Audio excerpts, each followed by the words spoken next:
let's be real. If you're building anything with AI today, you're absolutely using API keys.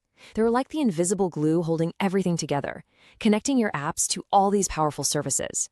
But what if I told you the way we all learn to use them is, well, it's fundamentally broken?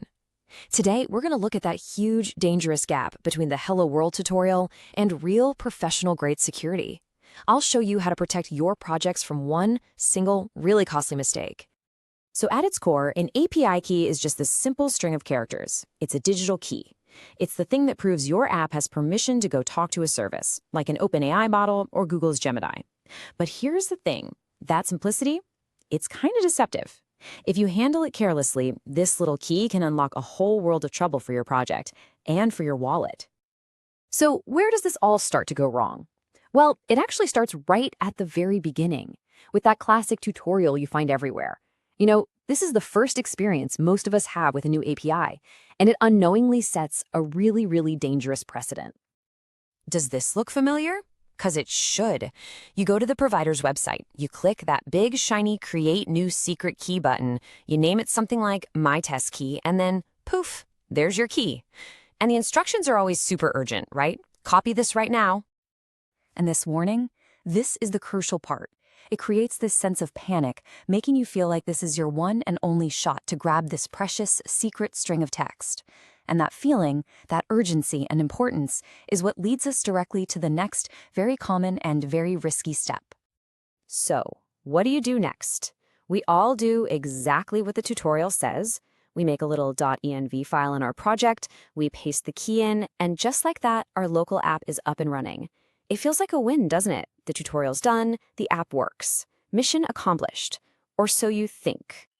But this is the exact moment where the tutorial's guidance just stops, and the real-world risk kicks in. That key, just sitting there in your project folder, is it actually secure? I think you know the answer. It's almost always a resounding no. Yeah, that super simple, super convenient method we're all taught in tutorials. It's basically a ticking time bomb. So let's talk about the very real dangers that pop up the second your project moves beyond your own computer and out into the wild. Just take a look at this table. These mistakes are so incredibly common.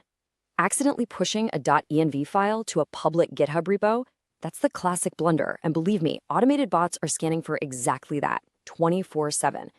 Or what about sharing a key in Slack or Jira to help out a teammate? Well, now that key lives forever in a searchable history, totally out of your control. And the consequences, as you can see, range from data breaches to just massive, jaw-droppingly huge bills. And hey, this isn't some theoretical thing. Don't just take my word for it. Google's own documentation warns that people literally wake up to find their accounts have been hijacked for crypto mining, racking up thousands of dollars in charges. Or they find out their private data has been stolen. All of that from a single exposed key. Okay, so we've seen the problem, and yeah, it's pretty scary, but the good news is there's a solution.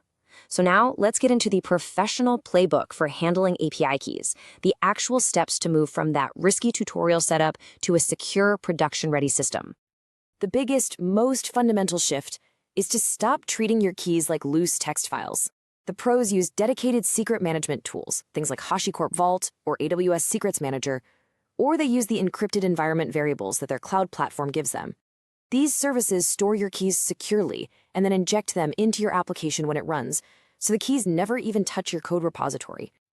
Your first line of defense is always restriction. Think of it like a digital security fence. If a key ever does get stolen, what can the thief actually do with it?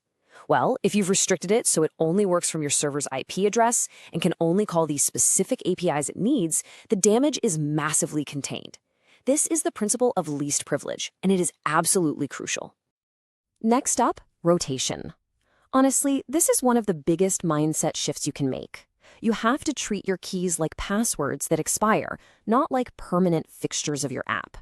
You wouldn't use the same password for 10 years, right? So why would you do that with an API key? Regularly rotating your keys is just like changing the locks on your house.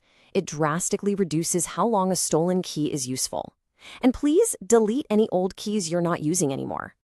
You can't protect what you can't see. So think of monitoring as your security camera system. By setting up things like billing alerts and logging your API calls, you can spot suspicious activity right away. A sudden, massive spike in usage from a totally random country at 3 a.m.? That's a huge red flag, one you can act on instantly, instead of finding out when you get a crazy bill at the end of the month.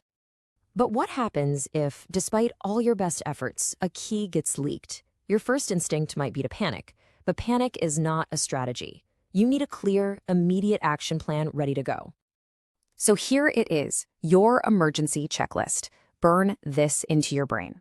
First, and I mean immediately, revoke the key. Go to your provider's dashboard and kill it. That stops the bleeding. Next, tell your team, investigate what happened, generate a brand new, properly restricted key, and then update all your applications. Every single developer should know these steps by heart. Ultimately, this all comes down to a shift in mindset. API key security isn't some task you check off a to-do list and then forget about. It's a continuous process. It's just as fundamental to being a professional developer as writing clean code or good tests. So, I'll leave you with this one question to think about. Right now, are your API keys assets that are unlocking incredible value for your applications? Or are they liabilities, just sitting there waiting to become your next big security nightmare? The choice, and really the responsibility, is yours. Thanks for tuning in.